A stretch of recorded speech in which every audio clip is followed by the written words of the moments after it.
Guys, how's it going? Welcome back to the channel. So I'm a little bit late on this one, but the YCS in Japan happened a couple of weeks ago, and I thought I'd do a sort of breakdown of the meta, what to expect in the TCG going forward, and yeah, just an insight of how the event went, the changes to the event which were really different, we'll go over now, and what to expect for our format.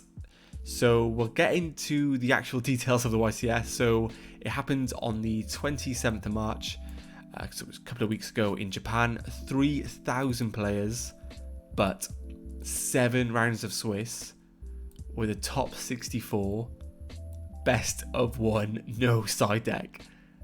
Wow. So seeing this, I had so many questions. I wasn't sure what sort of thought processes behind this in the OCG. I know their YCSs are so different in the OCG, but a best of 1 with 7 rounds, 3,000 players, yeah, crazy. With a top cut of top 64 as well. Yeah, I had no words. I thought personally they'd just keep best of 1 for like Macedor, but the fact they've actually gone to do that in a YCS is just bonkers. I'm not too sure how the player base sort of felt about playing this sort of format. To be fair, it looks like it's sold out. I wouldn't really expect it not to sell out. Seems like the first big event they've had since COVID. So yeah, I mean, it's good to see events back. But yeah, really weird format. I'm not too sure how you'd prepare for this with their format. Best of 1.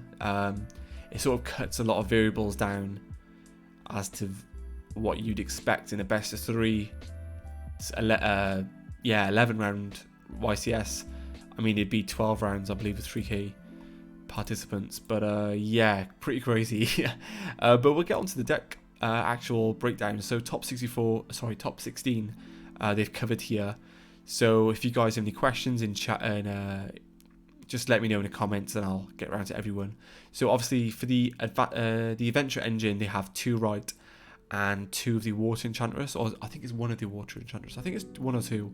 I guess we'll find out now. But yeah, obviously they're a set or 2 ahead of us, so we're going to see some decks here that you guys probably aren't familiar with.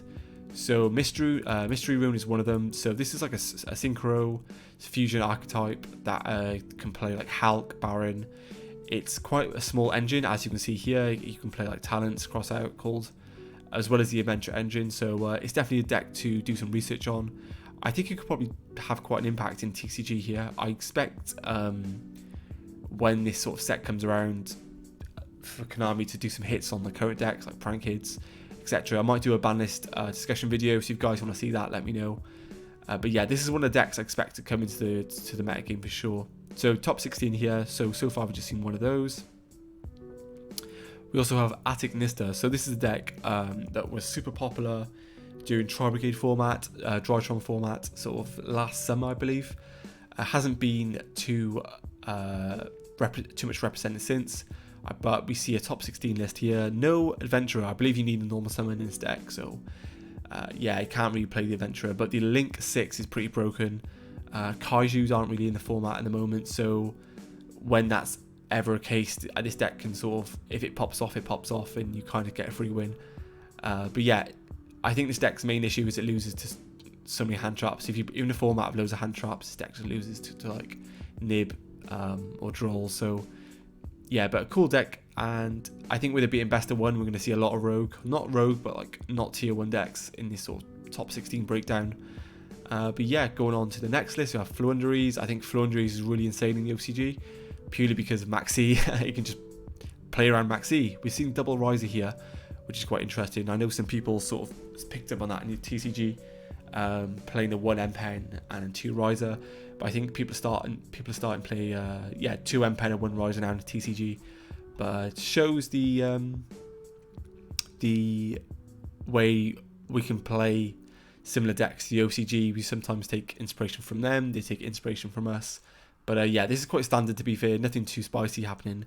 Of course, no side deck for these, which is just bizarre. But yeah, just a IRL Macedor format, I suppose. But yeah, playing like Dark Charmer, Hulk, I think that's more for like link climbing, because he plays the access code, but I don't think that'll really come up. Shifter's insane as well.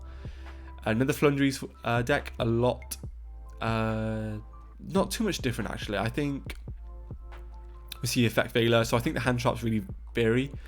No Maxi in this deck at all, just D-Shifter, which is pretty crazy. 2 M-Pen instead of the Riser, and yeah, still on the 2 Stree, 1 Toucan, so not much to say. Interestingly, playing the 2 Extravagance with the 2 Prosperity, not too sure how I feel about that. And this card, this deck list is 42 cards, so yeah, that's really interesting to see. Moving on, we have Kuki Kasaka, the 2019 World Champion, playing the Adventurer branded Despia. So this is a deck that we should all be sort of focusing on. I think it's going to come to the meta game within the next 2 weeks when the branded structure deck drops, or the Albaz structure deck drops. I think the advantage you get off like 1 branded fusion is absolutely insane. So we could see a lot of this in the meta game. So if you haven't done your research on this sort of archetype yet, certainly do it now before the meta game hits. The Guardian Chimera is still being played. This card's insane. Like the fact that it just, like, you draw, destroy, you get so much advantage off this card is nuts. Obviously playing hand traps in the Adventure engine as well. I think for the foreseeable future, while Adventurers in a format or any format, it's just the best engine to play. Likewise with DPE as well. If you can play DPE, play it. I think in the TCG at the moment, any deck that plays Souls, DPE, Adventurer is the best deck. Like, that's just, you just have to play those engines if you want to do well this format, which sums it up because this format is just bonkers. Like, there's so much going on for so little. But yeah, we're seeing sort of like a low ceiling, not no low ceiling. I say consistency hits the best engines here, which is good. So hopefully we can get some sort of hits in May, which I expect the ban list to be for the TCG. Another Flandereeze deck profile. So 1 M-Pen, 1 Riser, 40 card list, playing the Vanity's Emptiness as well, Shifter and Maxi. So yeah, this deck is pretty represented top 16. Well, I'll be curious to see what won the event. I think I know what comes second. I can't remember what comes first. Here we have the Adventurer Tengi sort of Rose Dragon deck we've seen in TCG here. They have a couple of cards that are banned, like the Galaxy Tomahawk, and then some of the other, like Jet Synchron, for example. Yeah, there's quite a few banned cards in here, but yeah, it's pretty consistent, I'd say. Protoss again, like crazy seeing Protoss in like the format still over here. That's nuts. Yeah, not too much else is different, I suppose, other than the extra deck, which some cards are banned. But playing 2 Auroradon, which is interesting as well. What else do we got here? So we got the Adventurer branded Despia deck again. So this is top 8 now, and not too much different. I think he's going second, considering he's main deck in evening match. I don't think that was main deck before. No, it wasn't. So this is like a go second list, it looks like. But yeah, I expect to see a lot of this deck going forward. Again, we see some more branded Despia. And this is top 8 still. Playing the 2 Albaz, I think that's correct. I played 2 probably. I mean, you could play 1. From lists I've seen 2, but you could probably get away with playing 1. And then moving on, we have Tri-Brigade Lyrilisk opting to play the Barrier Statue because Samorg is legal in this format. Wow, what is this format? Best of 1. So a lot of diversity here. Bird Call, really good card. I'm not too sure if the main deck opting to go second, like the Lightning Storm in the side. Well, they are playing cross out, so I suppose could be a target for that. But I think it's because it's best of 1. I think that kind of makes sense that these cards are getting main deck like evenly matched. Lightning Storm, because it's best of 1 format, you just want to have coverage. But for some reason, the OCG doesn't like Galaxy Cosmic Cyclone. I certainly probably main deck cards like that for this sort of format, best of 1. Just like it is for Mastodon, but yeah, we're seeing cross out as well, so it's limited over there.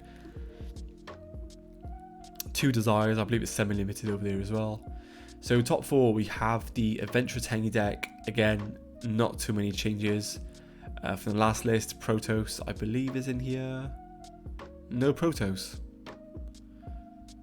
No. Playing a few more hand traps. Interesting. Playing the O-line as well. The card's crazy. yeah, not too much else is different from the other list. So we'll move on, and we have Attic Nista again coming third. Wow. So I think that was like a meta call for this event, I'd say. Yeah, I'd probably say so. I think with like Droll in the format, I don't know, like I feel like if you play Despia in the format, you'd main deck Droll, and this deck kind of loses to that. So I'm not too sure the thought process behind the hand traps in the format. Honestly, I haven't played the format since like 2019 OCG. So yeah, that kind of makes sense for this deck to be doing so well. I haven't seen any draw in the side, and like I said, this deck can just win if it pops off. So yeah, that was third. And then this is the deck I saw come second. It's True Draco, best deck. This deck's insane. Look at this deck, it looks awesome. So 3 Dynamite Fighter, 3 Ignis, 3 Maiden, 1 Diagram, 3 Heritage, 3 Disciples, 3 Card of Demise, and then all the floodgates. I think this one's called Waterfall, Waterfall of something. I think it searches or sends a worm from deck to grave, or searches. I can't remember the exact effect of it, but Skill Drain, Crackdown, Imperial Order. Yeah, they have a lot going on in this sort of deck. I'd be interested to see how this deck sort of fared against the meta game. Obviously it done well, it comes second place, and then the winning deck is the. I love how it says Adventure Good Stuff. It is literally like the 3-axis deck with Sangan, Searching You, the water. What's it called? Arborea, which summons and you get like Hulk. Yeah, pretty good deck. Plays Cherubini as well. Nice. So yeah, obviously playing the Lightning Storm here, which is pretty crazy. I expect like a lot of Lightning Storm, to be fair, because it's best of 1 format. I'd expect to see loads of main deck out like back row, but I'd probably play like Cosmic Cyclone because you can set it and stuff. But people just play Lightning Storm. I suppose maybe it's more accessible over there and more high impact. Maybe people predicted more like back row decks with it being best of 1 format. But yeah, that is the top 16 breakdown, guys. There's your winner there, the 2020 champion of the YCS Japan. Let me know what you guys think. Will we have a similar meta game in a couple of months? Who knows? But yeah, it was super cool to see all these decks, and I'll catch you guys in the next one. Take care.